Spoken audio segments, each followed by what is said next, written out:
Mga kasirin, narito na naman tayo. At ngayong gabi, may isang liham tayong babasahin na puno ng emosyon at kwento ng pagsubok at pagpapatawad. Isang kwento ng isang batang babae na nagpasa ng liham kay DJ Serene na tila ang bawat salita ay puno ng sakit, ngunit may pag-asa ring nagbabadya. Kaya naman, mag-relax lang kayo at samahan niyo akong pakinggan ang kwento ni Sandra. Ipagpatuloy natin ang paglalakbay sa kanyang mga karanasan, mga tanong at mga sagot. Tara, simulan na natin. Sa isang malamlam na gabi, nakaupo si Sandra sa harap ng kanyang laptop.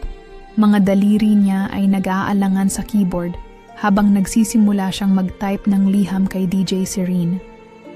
Sa mga nakaraang linggo, nakikinig siya sa radio program ng DJ at madalas ay napapaalala siya ng mga kwento ng mga tao na nagpapahayag ng kanilang mga sikreto, kalungkutan at pagmamahal. Ngayon, dumating ang pagkakataon na siya naman ang magbukas ng kanyang puso, ngunit sa isang liham na hindi kayang ipahayag ng personal.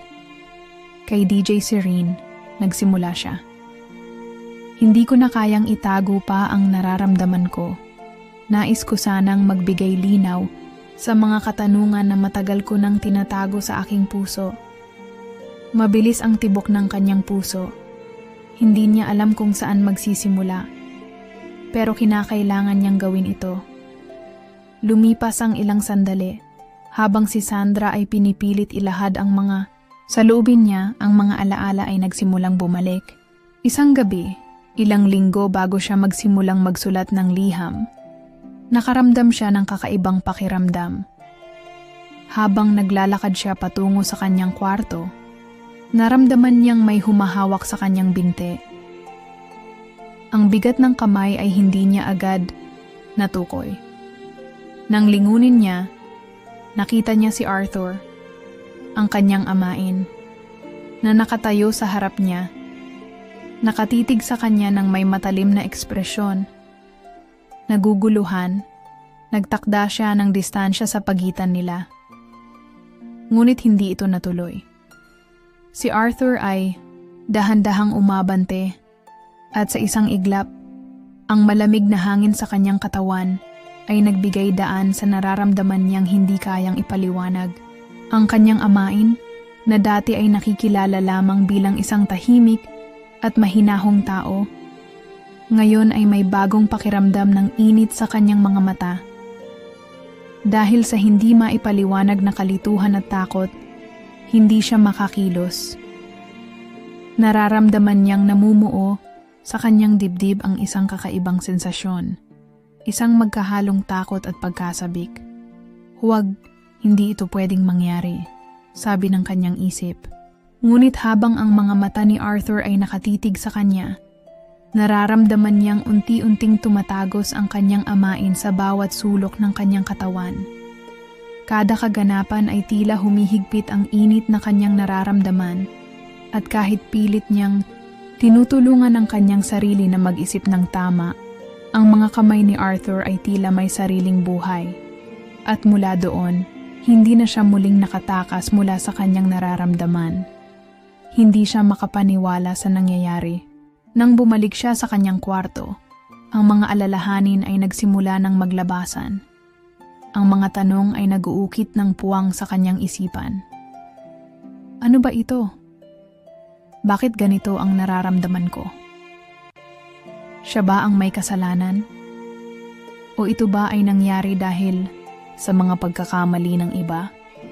Sa kabila ng mga alalahanin at pagkalito, napagtanto ni Sandra na hindi niya kayang itago ito magpakailanman. Sinimulan niyang itala ang lahat ng kanyang nararamdaman sa liham kay DJ Serene. Kahit na ito ay puno ng mga emosyonal na alon, takot, kaguluhan, at kalituhan. Hindi siya sigurado kung paano magpapatuloy sa kanyang buhay. Ngunit ang liham na iyon ay ang tanging paraan para maibulalas ang lahat ng pinipigilan niyang salita. Bago pa man mangyari ang mga kakaibang kaganapan, si Sandra ay lumaki sa isang magaan na buhay. Isang simpleng pamilya, puno ng pagmamahal at malasakit. Mabilis siyang nakapag-adjust sa pagkakaroon ng stepfather, si Arthur. Dahil mabait naman, ito at tila hindi nagdala ng anumang alitan sa kanilang bahay. Sa mga unang taon ng kanilang pagsasama, akala ni Sandra ay magiging magaan ang lahat. Madalas silang magkausap ni Arthur, at ang mga pag-uusap nila ay palaging magaan at puno ng respeto. Hindi siya nagkaroon ng anumang dahilan upang magduda. Pero habang tumatagal, may mga pagkakataon na hindi na siya makatulog ng maayos. Kung titignan mo si Arthur, isa siyang kalmado at tahimik na tao. Ngunit may mga pagkakataon na may kakaibang tingin siya kay Sandra. Minsan, iniisip ni Sandra kung siya ba ay nagkakamali o baka nga may ibang nangyayari. Sa kabila ng lahat ng magaan at masaya nilang pagsasama, napansin niyang ang mga tingin ni Arthur ay nagiging mas matalim, mas matindi, at hindi na kasing normal ng dati. May mga pagkakataon pa nga na hindi siya komportable kapag magkasama silang tatlo sa hapagkainan isang gabi. Habang siya ay mahimbing na natutulog, isang malamig na pakiramdam ang dumaan sa kanyang katawan. Parang may humaplos sa kanyang balat, kaya nagising siya bigla. Nang magmulat siya ng mata, nakita niyang nakaupo si Arthur sa tabi ng kanyang kama. Agad siyang nagulat, pero ang mas nakapagpatakbo ng malamig na tubig sa kanyang katawan ay ang sumunod na nangyari. Hindi siya makakakilos nang biglang hawakan ni Arthur ang kanyang binti. Parang may kung anong yelo na pumasok sa kanyang katawan at ang kanyang puso ay mabilis na tumibok. Takot, pagkalito, at isang kakaibang pakiramdam ang sabay-sabay na bumalot sa kanya. Wala siyang magawa kundi mag-obserba, maghintay. Si Arthur, na dating isang malugod na amain, ay tila may ibang layunin. Walang salitang lumabas sa kanyang bibig at wala siyang lakas para humarap kay Arthur ng direkta. Bigla siyang binangon ni Arthur mula sa kama at dahan-dahang hinaplos ang kanyang katawan. Ang malamig na hangin ng gabi ay hindi kayang pigilan ang init na nararamdaman niya. Ang mga kamay ni Arthur ay tila naglalakbay sa kanyang balat at hindi siya makapaniwala sa mga nangyayari. Ang mga kilos ni Arthur ay dahan-dahan at parang may tinatago itong hindi kayang ipaliwanag ni Sandra. Nagdadalawang isip siya. Ang puso niya ay puno ng pagkalito. Ano ba ang ibig sabihin ng mga ginawa ni Arthur? Hindi siya sanay sa ganitong klaseng pakiramdam. Ang simpleng buhay nila na walang kalituhan ay biglang nabaligtad. At ngayon ay natagpuan niyang naguguluhan siya sa mga nararamdaman. Si Arthur, na matagal na niyang tinuring na ama, ay nagiging dahilan ng kanyang mga hindi malirip na damdamin. Mula ng gabing iyon, hindi na niya kayang pawiin ang mga tanong sa kanyang isipan. Ang mga damdamin na dati ay hindi niya iniisip, ay tila hindi na kayang itago pa. Sa mga sumunod na linggo, nagsimula nang mangyari ang mga ganitong klase ng mga paglapit mula kay Arthur. Hindi niya kayang pigilan ito, kaya't nagsimula siyang magtago ng mga damdamin. Pinipilit niyang hindi mag-isip ng masama, ngunit sa bawat pagkakataon na siya ay malalapit kay Arthur, ang kanyang katawan ay nagiging tensyonado. Hindi siya makapagsalita, hindi makagalaw. Bawat araw ay naging isang laro ng pagtatago. Tinatago niya ang mga nararamdaman niya, ang mga tanong sa kanyang isipan, at ang takot na nararamdaman niya. Lahat ng nangyari ay parang isang pangarap na hindi niya kayang gisingin at hindi niya kayang tanggapin ang mga nangyayari. Paano ba siya hiharap sa pamilya? Paano siya magiging tapat sa sarili? Ang mga pag-aalinlangan ay nagsimulang magtago sa kanyang puso. Dati nagkakaroon siya ng mga masaya at magaan na araw, ngunit sa mga sumunod na linggo, ang bawat araw ay naging isang matinding pagsubok. Puno ng kalituhan, takot, at mga hindi nasasabi. Si Sandra ay nahulog sa isang sitwasyon kung saan ang kanyang pagkatao at ang mga pinaniniwalaan niyang tama ay nagsimula ng magduda. Sa mga gabing tahimik at mag-isa, si Sandra ay nagsimulang magtanong sa kanyang sarili, May kasalanan ba ako? O si Arthur ba? Isang gabi, nagdesisyon si Sandra na magsimula ng bagong kabanata sa kanyang buhay. Napagod na siya sa pagpapanggap at pagtatago ng mga nararamdaman. Sa kabila ng lahat ng mga nangyari sa kanya, nagsimula siyang magsulat ng liham kay DJ Serene. Sa liham na yon, ipinahayag ni Sandra ang lahat ng mga kalungkutan at kalituhang matagal na niyang tinatago. Bawat salita, bawat linya ay isang hakbang patungo sa pagpapahayag ng kanyang sarili, ng kanyang mga lihim na minsan ay mahirap aminin kahit sa sarili. Habang isinulat niya ang liham, nararamdaman ni Sandra na parang siya ay lumalaya mula sa mga tanikala ng kanyang nakaraan. Isang gabing tahimik, ang mga salitang napapaloob sa liham ay nagsimula ng umagos mula sa kanyang puso. Sinabi niya ang lahat ng bagay na siya ay natatakot masabi. Ang mga nangyari sa kanya, ang mga hindi inaasahang paglapit ni Arthur, at ang mga damdamin na nag-uumapaw sa kanya ay naging bahagi ng kanyang liham. Hindi na siya kayang pigilin pa. Hindi na niya kayang magtago sa likod ng mga ngiti at sa loobin na hindi niya kayang iparating. Sa unang pagkakataon, naramdaman niyang ang mga lihim ay naibulalas sa mundo. Habang binabasa ni DJ Serene ang liham sa ere, nagulat ang lahat ng mga nakikinig sa radio show. Ang bawat salita ni Sandra ay may halong sakit at kalituhan, ngunit may pagkakataon ding parang pagpapalaya. Sa mga salitang binanggit niya, nakaramdam ang mga tagapakinig ng iba't ibang emosyon. May galit, may awa, at may mga nagtatanong kung bakit hindi siya nagsalita ng mas maaga. Ang mga reaksyon mula sa mga nakikinig ay naghalo-halo. Ang iba ay nagbigay ng suporta, na tila nagbigay ng lakas kay Sandra na magsalita at magpatawad sa sarili. May mga sumuporta sa kanya, nagsabing tama lang na siya ay magsalita at ilahad ang kanyang nararamdaman. Ngunit may ilan din na nagsabi ng mga tanong na nagpatindi pa sa kalituhan ni Sandra. Bakit hindi mo agad sinabi sa iyong mga magulang? Bakit hindi mo ito inusisa sa mga kaibigan mo? Ang ilan ay nagtanong sa kanilang mga mensahe. Ang mga tanong na iyon ay bumasag sa katahimikan ng kanyang isipan, kaya't nagsimula siyang mag-isip ng mga bagay na hindi pa niya naisip noon. Habang nakikinig siya sa mga reaksyon ng mga tao sa radyo, naguluhan si Sandra. Hindi niya akalain na magkakaroon ng ganitong epekto ang liham na isinulat niya. Ang mga tanong ng mga tagapakinig ay tumatak sa kanyang isipan. Siya ba ay nagkamali na hindi agad nagsalita? Bakit nga ba hindi siya nagsalita noong mga unang pagkakataon na naramdaman niyang may mali?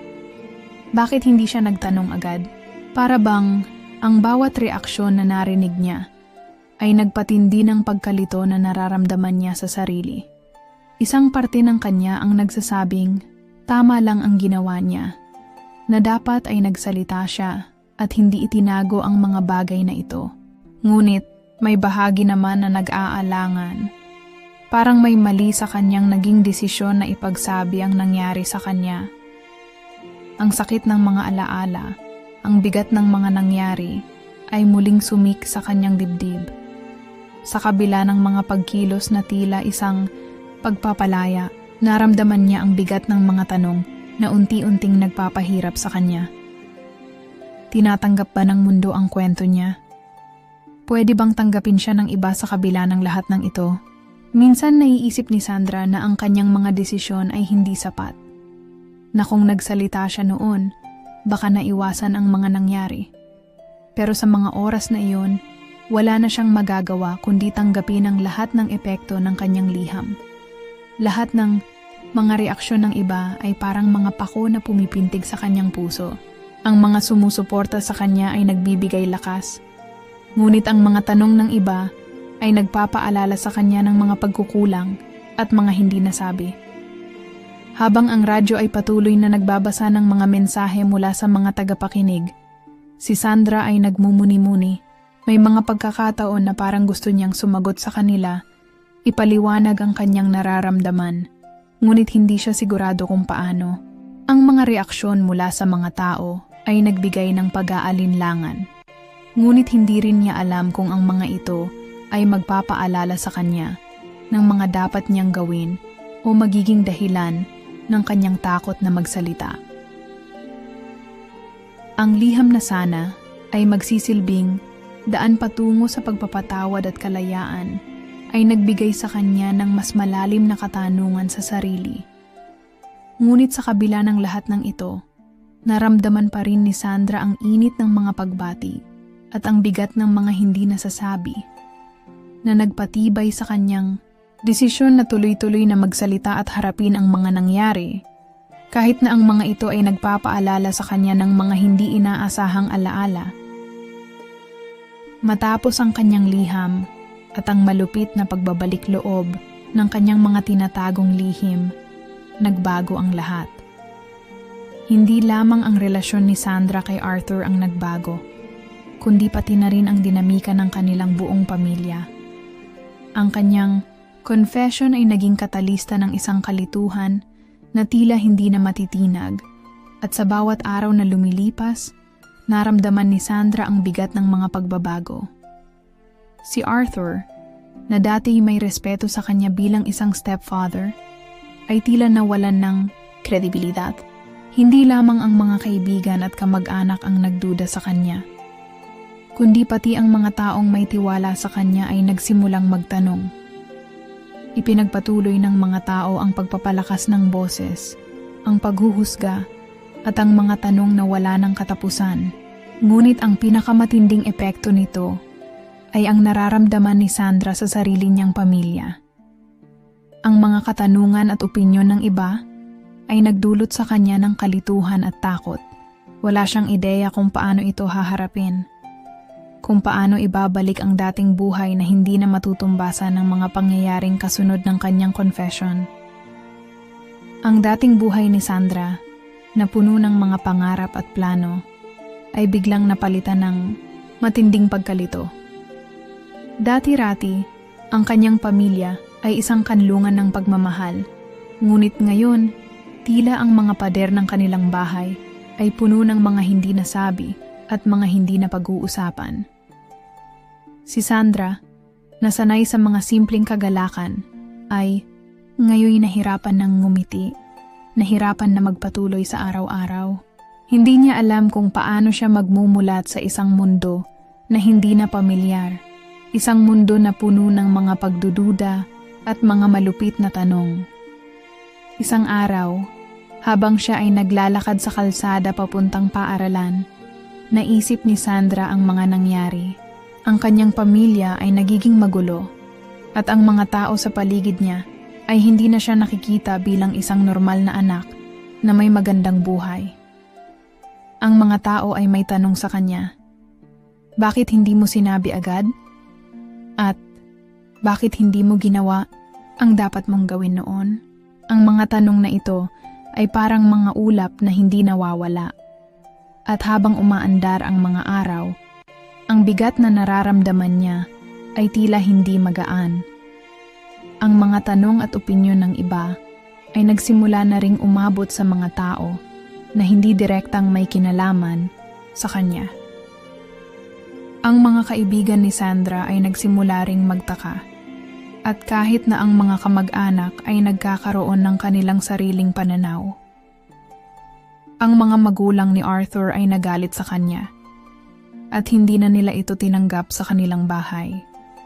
Ngunit, ang mga tanong na nagmumula kay Sandra mismo ay mas mabigat. Bakit ko ito kailangang pagdaanan? Bakit hindi ko na lang ito itinago? Ang mga ganitong katanungan ay sumasakit sa kanyang dibdib. Hindi niya alam kung paano lalapitan ang mga bagay at kung ano ang tamang hakbang na dapat gawin. Si Arthur, na tila hindi na kayang harapin ang mga nangyari, ay nawala sa kanilang bahay. Hindi na siya muling nakita at ang pamilya ni Sandra ay nahirapan na tanggapin ang mga pangyayari.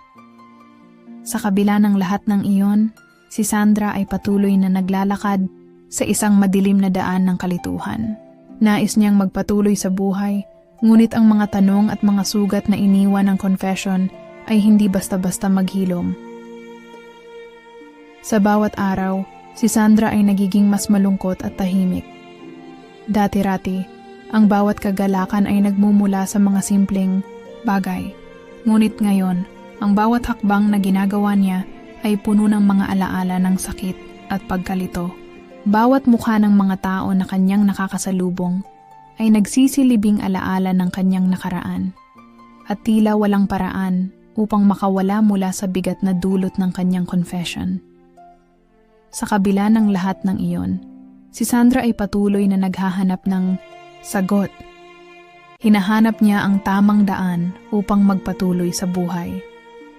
Ngunit ang mga consequences ng kanyang confession ay hindi kayang ayusin agad. Tanging ang panahon ang makakapagpatawad at magpapakita kung paano maghihilom ang sugat sa kanyang puso. Habang patuloy na naglalakbay si Sandra sa landas ng emosyonal na paghilom, nagsimula siyang magtanong at mag-reflect sa lahat ng mga nangyari. Ang mga tanong na matagal nang naglalaro sa kanyang isipan ay unti-unting lumitaw. Nagkamali ba ako? Kasalanan ko ba ito?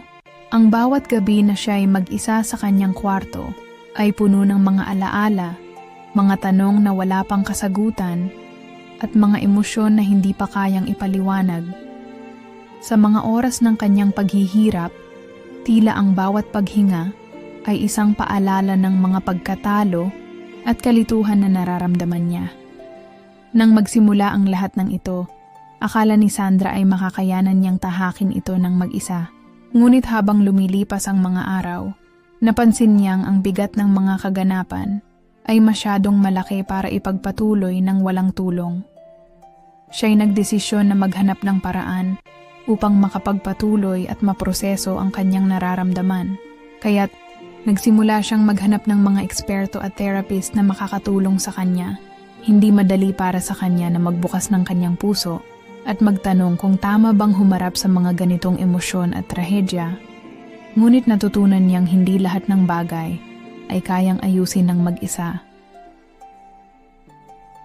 Sa kanyang mga therapy sessions, unti-unting natutunan ni Sandra ang kahalagahan ng pagpapatawad, hindi lamang kay Arthur, kundi pati na rin sa kanyang sarili.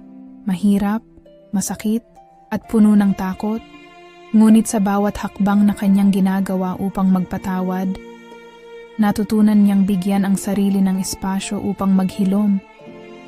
Hindi na siya masyadong nagmamadali. Nagsimula siyang tanggapin ang mga bagay na hindi niya kayang kontrolin at unti-unting pinili niyang magpatuloy sa buhay. Kahit na ang mga alon ng emosyon ay patuloy na bumangon sa kanyang kalooban. Habang binabalikan niya ang mga sandaling iyon, nagsimula rin siyang magtanong kung bakit ang lahat ng iyon ay nangyari. Kung sa mga simpleng araw lamang sila ay magkakasama, bakit nagkaroon ng ganitong sakit at pagkabigo? Minsan, ang mga bagay na hindi natin kayang ipaliwanag ay siya pang magbibigay ng pinakamalaking aral sa ating buhay. Nais niyang sumigaw, magtanong sa langit, at makahanap ng kasagutan sa lahat ng mga katanungang gumugulo sa kanyang isipan. Ngunit, sa bawat araw na lumilipas, natutunan niyang tanggapin na hindi laging may sagot ang mga tanong. Ang kailangan lang ay magpatuloy, magsimula, muli, at alalahanin na ang bawat sugat ay may pagkakataong maghilom. Hindi madali para kay Sandra na magtiwala ulit sa ibang tao. Parang ang bawat pagkilos, ang bawat galak, ay may kaakibat na takot. Ang mga gabi ng katahimikan ay ang mga pinakamabigat na sandali ng kanyang buhay.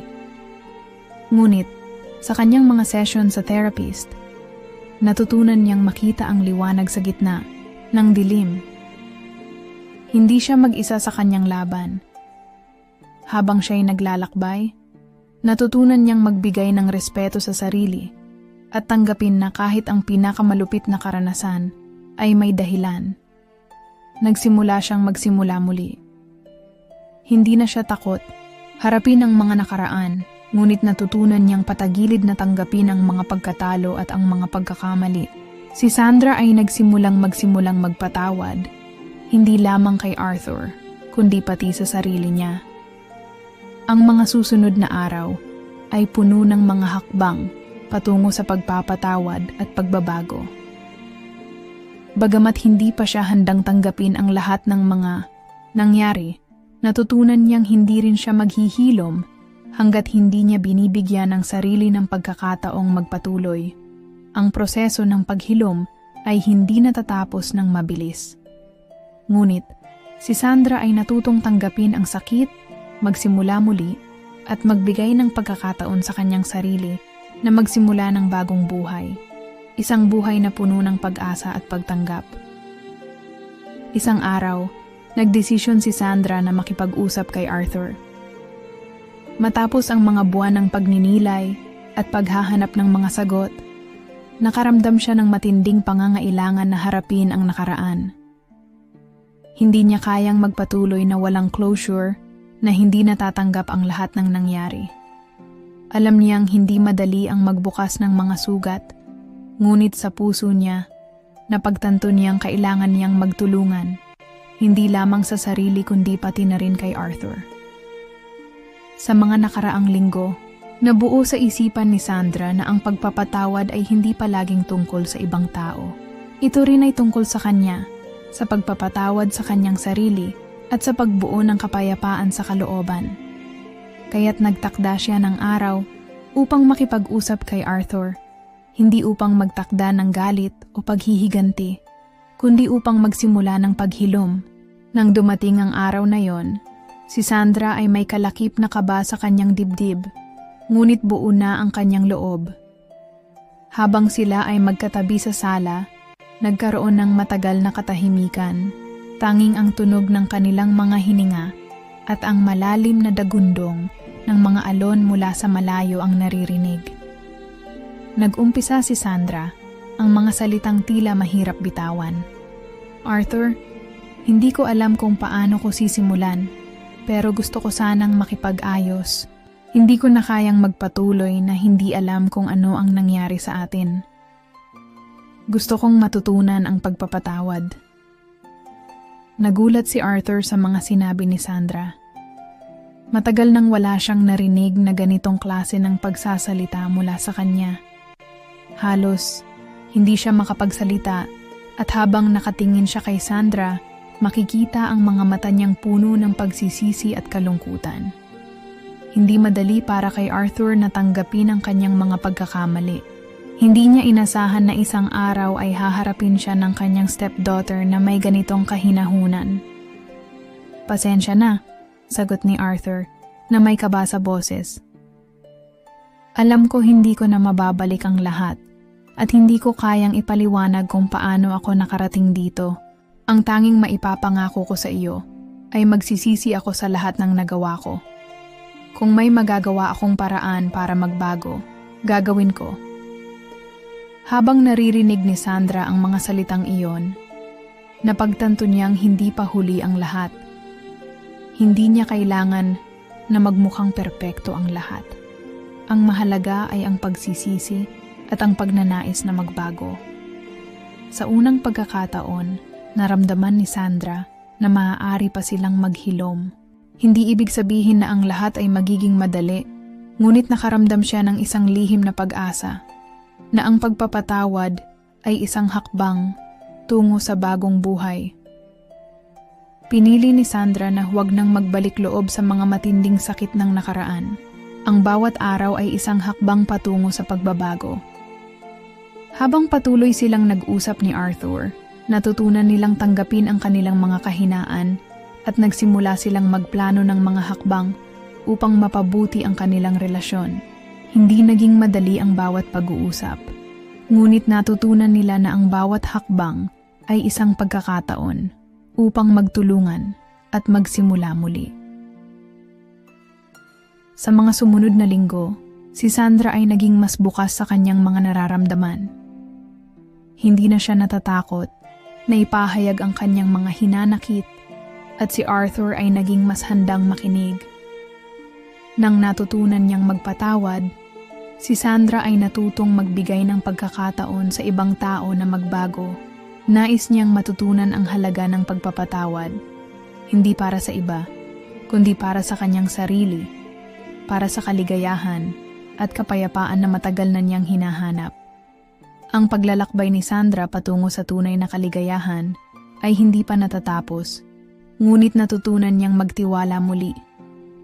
Hindi na siya natatakot na magpatawad at higit sa lahat, natutunan niyang bigyan ang sarili ng pagkakataong muling magsimulang buhay na may pag-asa at pagmamahal. Ang araw ng matinding pagpupulong ay dumating din. Ang buong pamilya ay nakat-gathered sa bahay. Bawat isa ay may mga tanong at mga hindi nasasagot na alalahanin. Si Sandra, na ngayon ay puno ng takot, ngunit sabay ng lakas ng loob, ay nagpasya na ipagpatuloy ang mga hakbang na ginawa niya para sa sariling kalayaan at pagpapatawad. Ang kanyang desisyon ay hindi madali, ngunit ito na ang tamang oras. Ang oras na dapat niyang humarap sa mga tao at sa kanyang sariling mga sugat. Sa harap ng mga magulang, mga kapatid, at iba pang mga kamag-anak, si Sandra at si Arthur ay nakatayo, sa gitna, magkatabi, ngunit may pagitan ng hindi mababasag na hangin. Ang mga mata ng pamilya ay nakatutok sa kanila.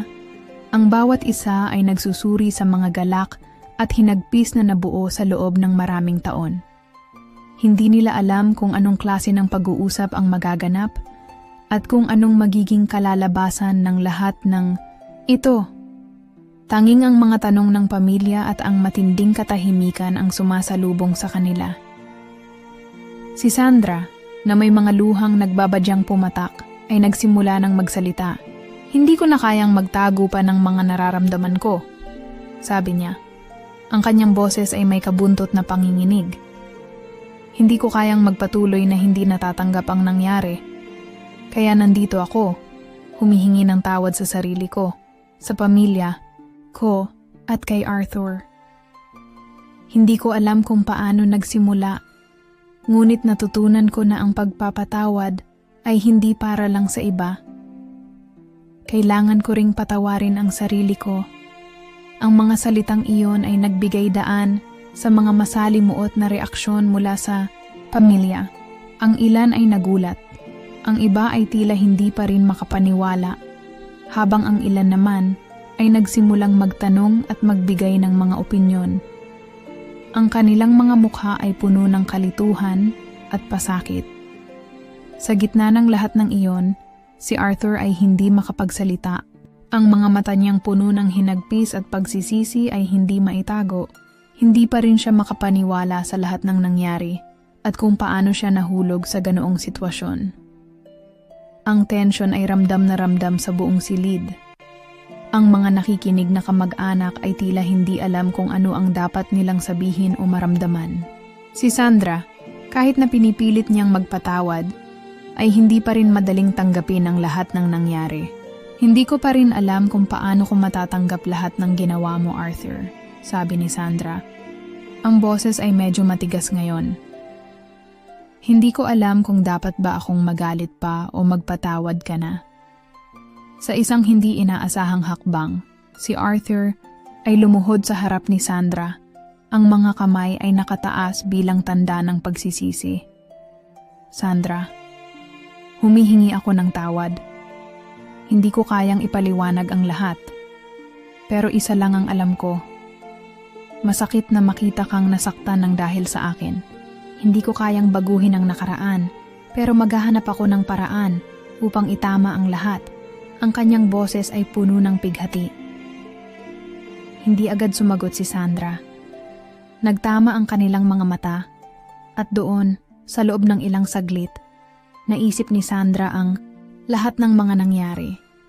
Naghalo ang emosyon, galit, kalungkutan, at ang kaloobang nagsimulang maghilom. Hindi ko alam kung ano ang magiging bukas para sa atin, Arthur. Sagot ni Sandra. Pero isa lang ang natutunan ko. Kailangan ko na lang tanggapin ang lahat ng ito upang magpatuloy. Ang bawat salitang binitiwan ni Sandra ay nagbigay liwanag sa madilim na sitwasyon. Habang nagsasalita siya, naramdaman niya na siya na mismo ang nagdadala ng pag-asa sa kanyang buhay. Hindi pa ito ang dulo ng lahat, ngunit siya ay handang tanggapin ang proseso ng pagpapatawad. Hindi lang kay Arthur, kundi pati na rin sa kanyang sarili. Ang mga kasunod na minuto ay tila napakatagal, ngunit si Sandra at si Arthur ay nagkasundong magsimula muli. Hindi pa nila alam kung ano ang magiging epekto ng kanilang hakbang, ngunit natutunan nilang huwag magpatalo sa takot, sa galit, at sa mga tanong.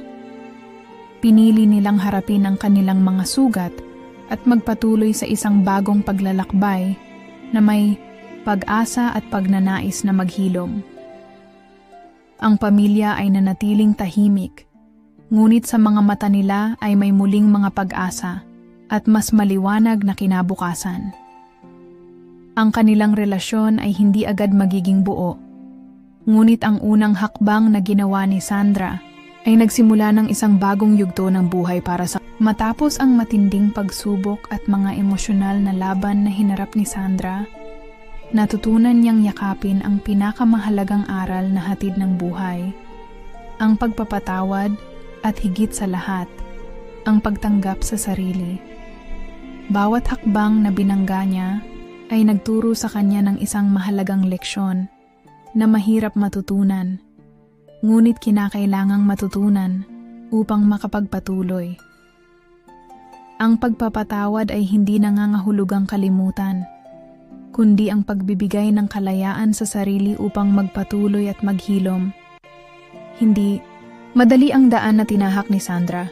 Sa bawat araw na siya ay naglalakad patungo sa kanyang paghilom, may mga pagkakataong bumabalik sa kanya ang sakit at ang mga tanong na matagal na niyang iniiwasan. Ngunit sa bawat patak ng luha, natutunan niyang maging matatag at natutunan niyang hindi siya nag-iisa sa laban na iyon. May mga pagkakataong natatanaw niya ang kabiguan, ngunit ang mga hakbang patungo sa pagpapatawad ay nagsilbing ilaw sa madilim na landas. Ang liham na isinulat kay DJ Serene ay nagsilbing panimula ng isang bagong buhay. Ito ang nagbigay sa kanya ng lakas upang magsalita, upang humarap sa mga katotohanan na hindi niya kayang tanggapin noon. Ang liham na iyon ay hindi lamang isang sulat, kundi isang pagnanasa na magsimula muli, na maghilom at maging buo muli. Sa mga sumunod na linggo, habang naglalakad siya sa kanyang bagong buhay, natutunan niyang muling ngumiti. Hindi ang ngiti ng pagkatalo, kundi ang ngiti ng isang tao na natutunan ng tanggapin ang kanyang sarili at ang kanyang mga pagkakamali. Hindi niya na iniiwasan ang mga alalahanin, kundi tinanggap ang mga ito at ginamit bilang pundasyon ng kanyang lakas.